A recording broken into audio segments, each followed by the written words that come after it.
Hello, hello, kumusta ang tanan? Kiwalan Elementary School Teaching Force.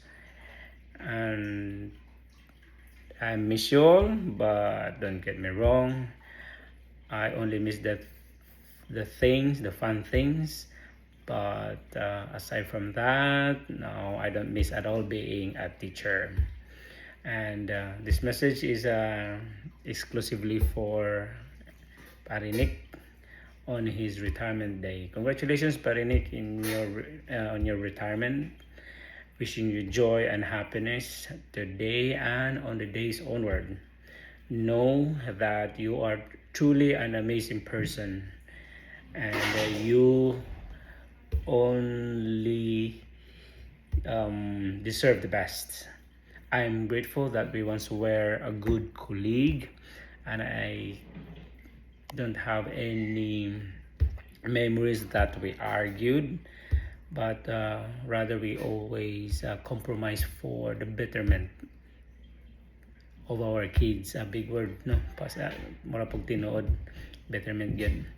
And I won't for sure forget that you have a good sense of humor, and that brightens up the room for sure, especially during our sessions, tabi sessions, or tagay sessions, or chit chat sessions like that.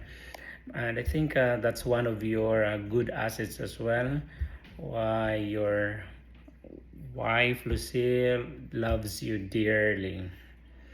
And that's the reason as well si Lucille is getting younger and younger each day. Basta ikaw Parinik, ayaw palupig, pagpapamada pod para mugwapo og samot. And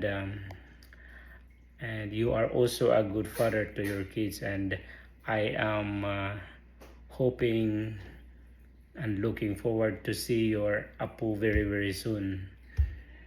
And cherish also the things that you enjoy most, and now that you are bound free from school obligations, do not allow yourself and your time to be used by your wifey to help her out some school stuff, because you are already retired. Happy retirement, pare Nick, and bye bye.